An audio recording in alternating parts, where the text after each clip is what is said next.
Welcome to the Floyd Memorial Library podcast, where we sit down with the people who give shape, texture, and voice to life on the North Fork of Long Island. Some are rooted here by generations, others arrived by chance or choice, but all carry with them a piece of the story.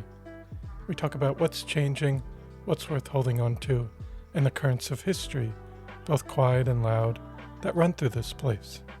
I'm your host, Christopher Bianchi, and for episode 229, we sit down with Caroline Nadeau, Chief Compliance Officer and Director of Program Operations at the Butterfly Effect Project. A North Fork native, Caroline reflects on her roots here, the experiences that shaped her path, and what ultimately brought her back home. We talk about her work at BEP, the impact of programs that support and empower young people more broadly, and how the organization continues its mission even in the face of challenges. Caroline also shares her hopes for the future of the North Fork and the community she's working to strengthen. So I hope you enjoy episode 229 with Caroline Nadeau. This episode was recorded October 9th, 2025.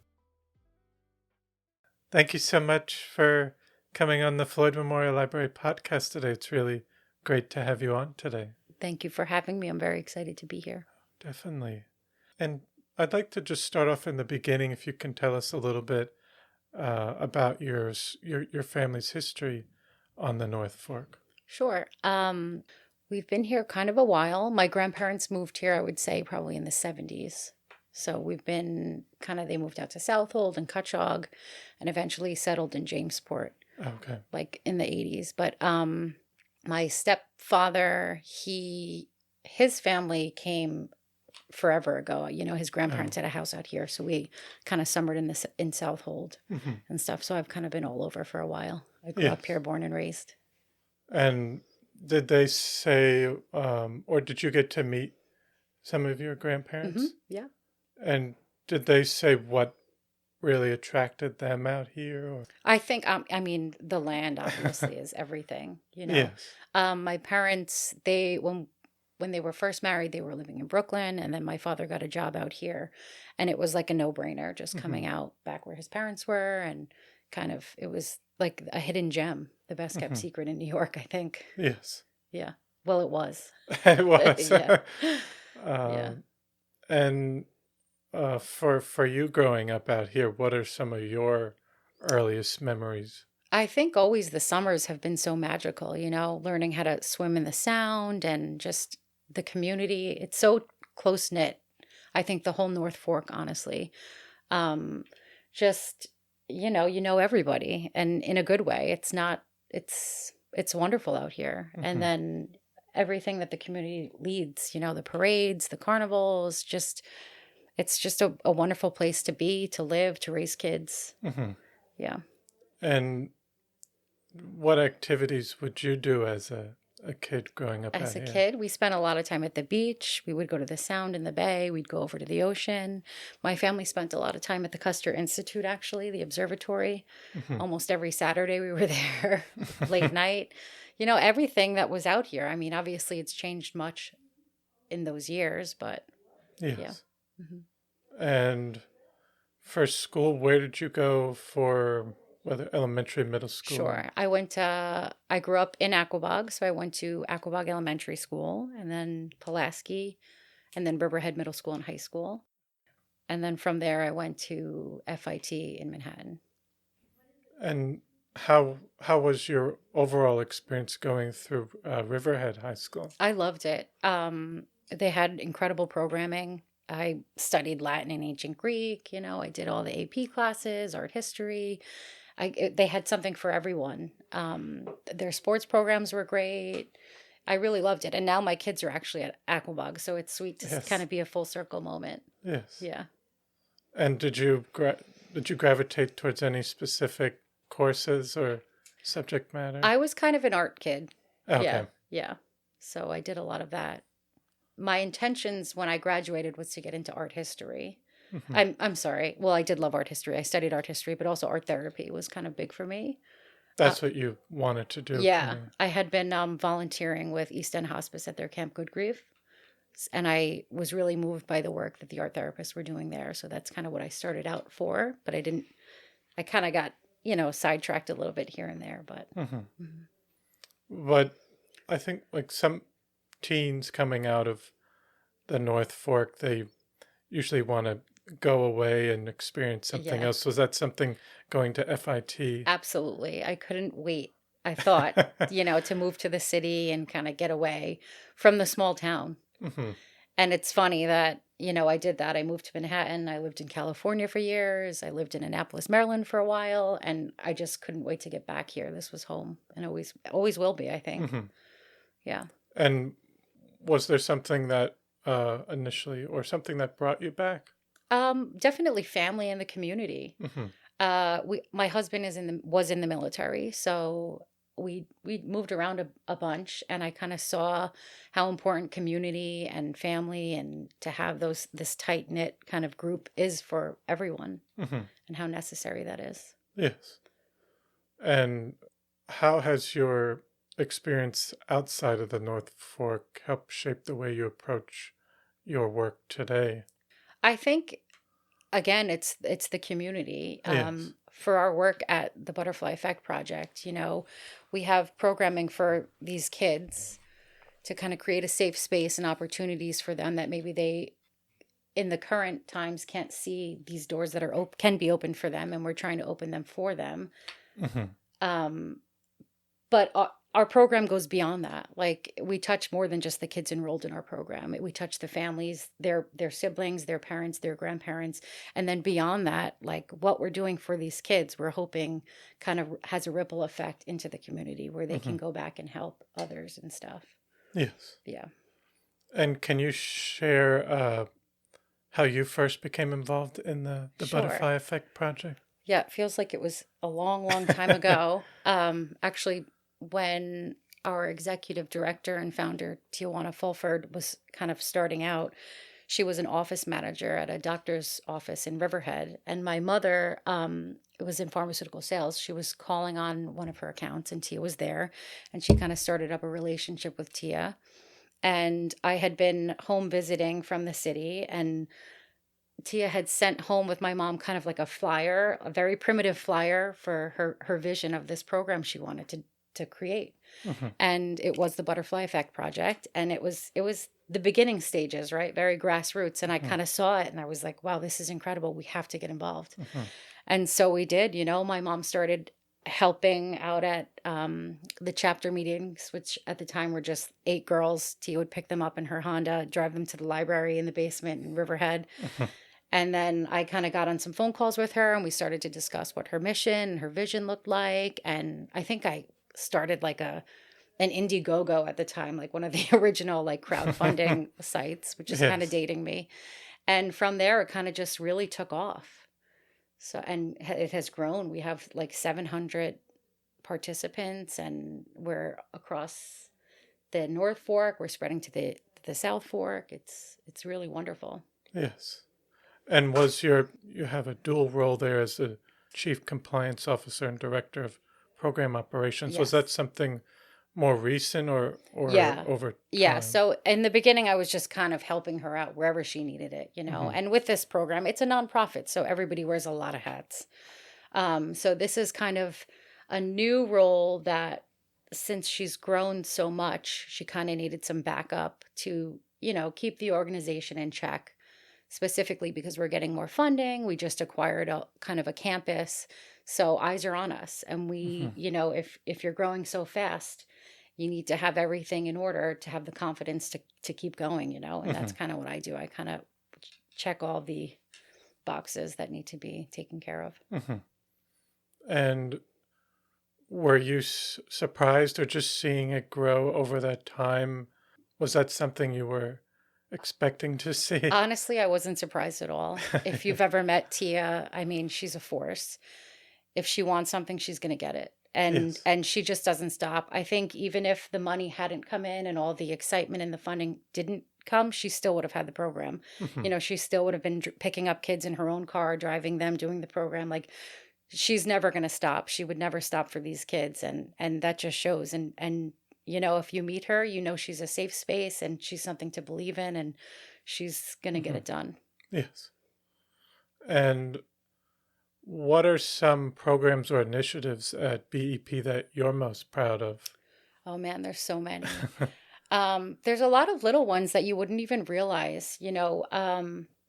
We try to create opportunities for the kids that they wouldn't necessarily have access to, and to some of us, it you wouldn't even think about. So like helping get them to driver's ed and paying for that, and driver's lessons, or we do like college tours.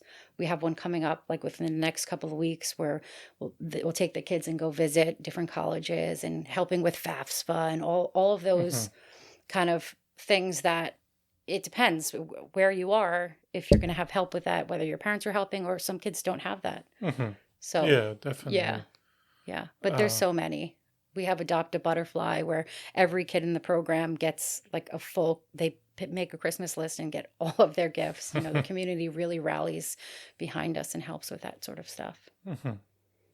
And the organization focuses on breaking down barriers for young girls And boys. and boys. Yeah. Can you share a story or an example that illustrates the impact of this work? I mean, there really are so many. Honestly, every kid in the program, and even the ones who have become adults, it's incredible to watch them. They come in, a lot of them are very shy or reserved, or they don't really know. And you see as they go through the program and they kind of make their way up, they really just kind of excel. One of our junior volunteers, we call them the JVs, his name is Prince Ruffin. He just got accepted into his dream school of Virginia State, which is huge. I mean, everyone's so excited. One of my coworkers, Destiny Swan, she was actually one of the original butterflies, and she started the junior volunteer program. She now is working for the company full time. She created the program for the kids to kind of move up and kind of learn the workspace and work in an office and get paid to do that and stuff. So there's a lot of stuff that behind the scenes that isn't necessarily promoted but is going on. Yes. And how has BEP, I think I've talked about this with Tia on the program, but how does the BEP navigate challenges such as if you had community pushback or its incidents like the racist attacks targeting events, and what lessons have you learned from that? I think kind of just like full transparency and facing it head on. We did have a few incidents that were pretty intense. And, rather than just acting, we kind of just took a step back, collected ourselves, and kind of made a plan where it's like, well, we're not going to stop, but we're not going to put anyone in danger. So we're going to take a break and we're going to call out to the community and see who's here with us, who's going to rally with us. And, they really pulled through with us and made us feel like we were welcome and could keep going. And that's important because that's what we want for the community, for everyone to have a safe space. No, definitely.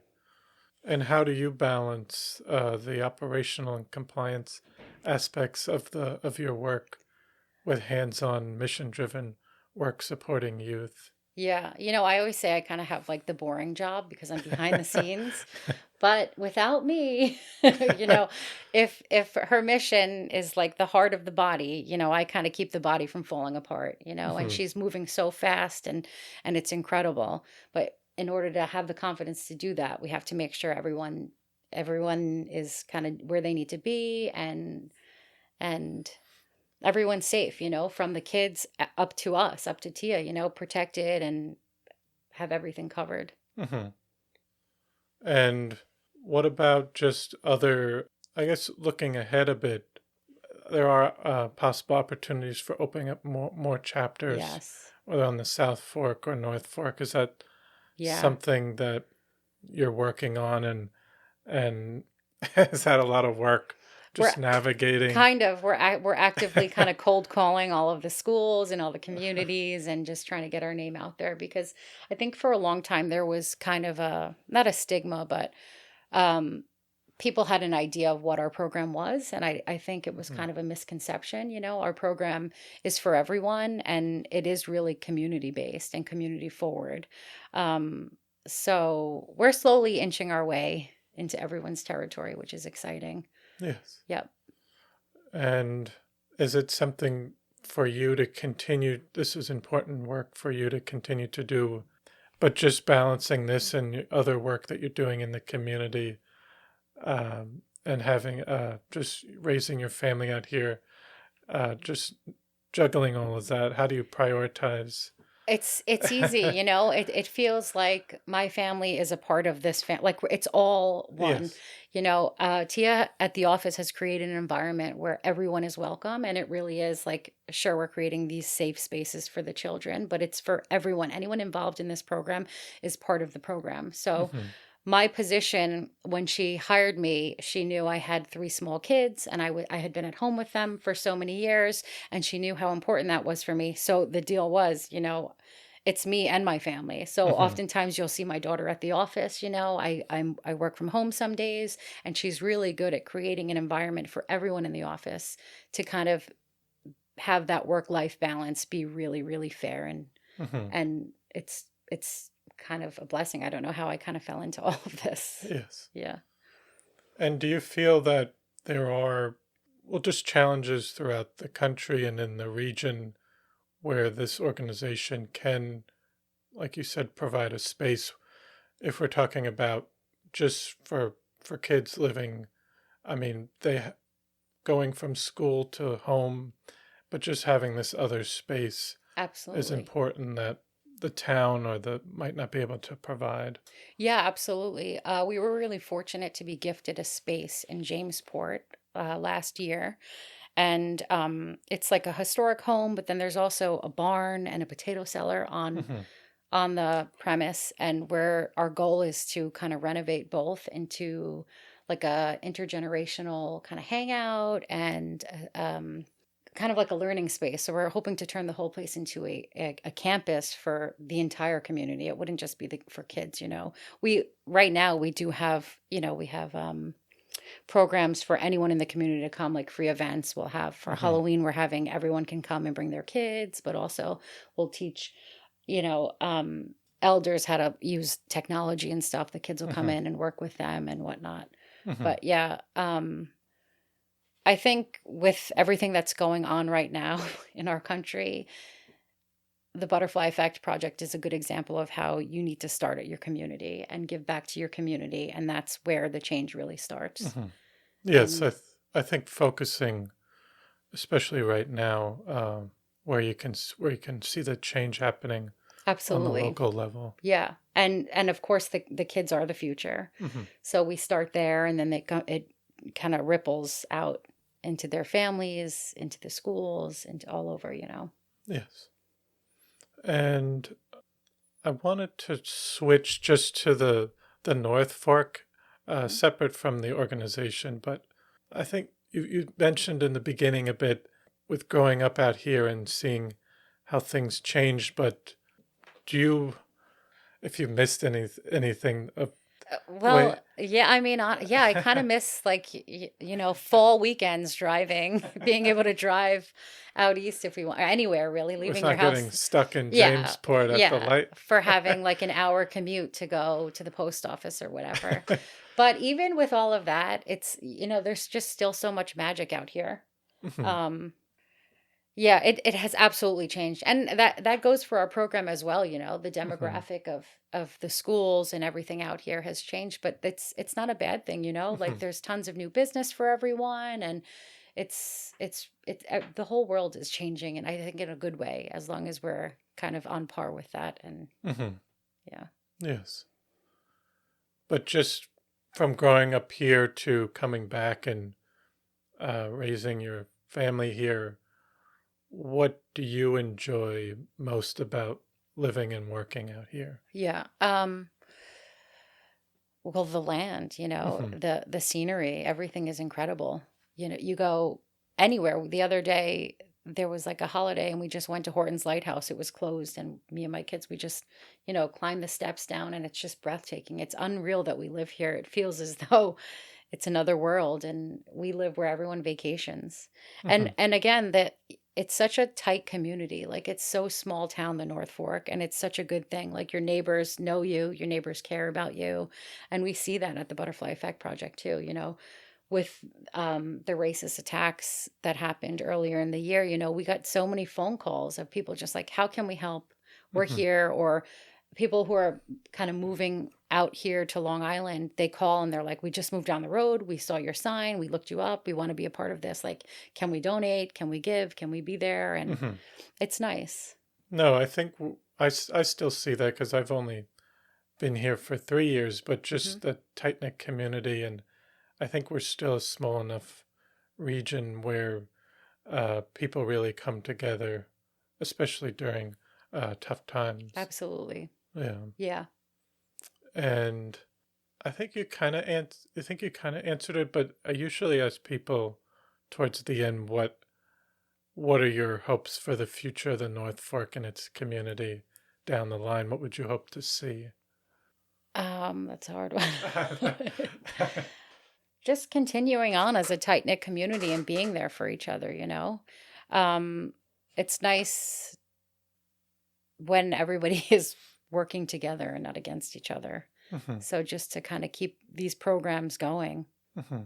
Yeah. Yes. No, I want to thank you so much for taking the time to come on the podcast today and share your story and your continued involvement in the community. It's really important. Thank you so much. I appreciate it. And we appreciate you guys, supporting us and kind of getting our name out there. Oh, definitely. It's huge. That's the community taking care of each other. Yes. That we dream of and talk about all day long. Yes. Yeah. Thank you. Thank you.